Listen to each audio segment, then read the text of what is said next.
Romans chapter 3.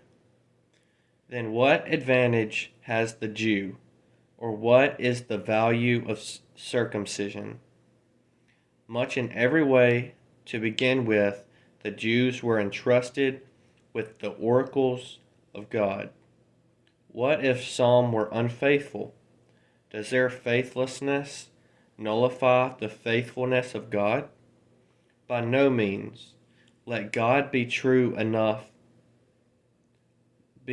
through every one were a liar, as it is written, that you may be justified in your words and prevail when you are judged. But if our unrighteousness serves to show the righteousness of God, what shall we say? That God is unrighteous to inflict wrath on us? I speak in a human way. By no means.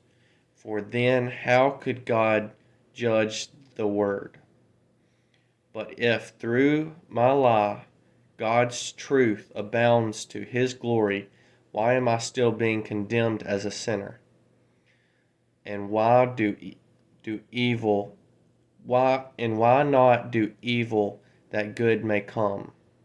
As some people slanderously charge us with saying, their condemnation is just. What then? Are the Jews any better off? No, not at all. For we have already charged that all, both Jews and Greeks, are under sin, and it is written, none is righteous, no, no one. No one understands. No one seeks for God. All have turned aside. Together they have become worthless. No one does good, not even one. Their throat is an open grave. They use their tongues to deceive. The venom of asp is under their lips. Their mouth is full of curses and bitterness. Their feet are swell to shed blood, and their paths are ruin and misery, and the way of peace they have not known. There is no fear of God before their eyes.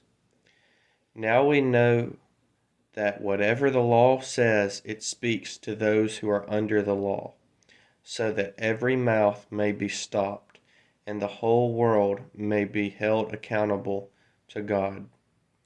For by works of the law no human being will be justified in his sight, since through the law comes knowledge of sin. But now the righteousness of God has been manifested apart from the law, although the law and the prophets bear witness to it. The righteousness of God through faith in Jesus Christ for all who believe. For there is no distinction. For all have sinned and fall short of the glory of God, and are justified by his grace as a gift through the redemption that is in Christ Jesus, whom God put forward a propitiation by his blood to be received by faith. This was to show God's righteousness, because in his divine forbearance he had passed over former sins. It was to show his righteousness at the present time, so that he might be just and the justifier of the one who has faith in Jesus. Then what becomes of our boasting? It is excluded. By what kind of law? By a law of works? No, but the law of faith. For we hold that one is justified by faith apart from works of the law. Or is God the God of Jews only? Is he not the God of Gentiles also? Yes, the Gentiles also, since God is one who will justify the uncircumcised by faith and uncircumcised through faith. Do we then overthrow the law by this faith? By no means. On the contrary, we uphold the law.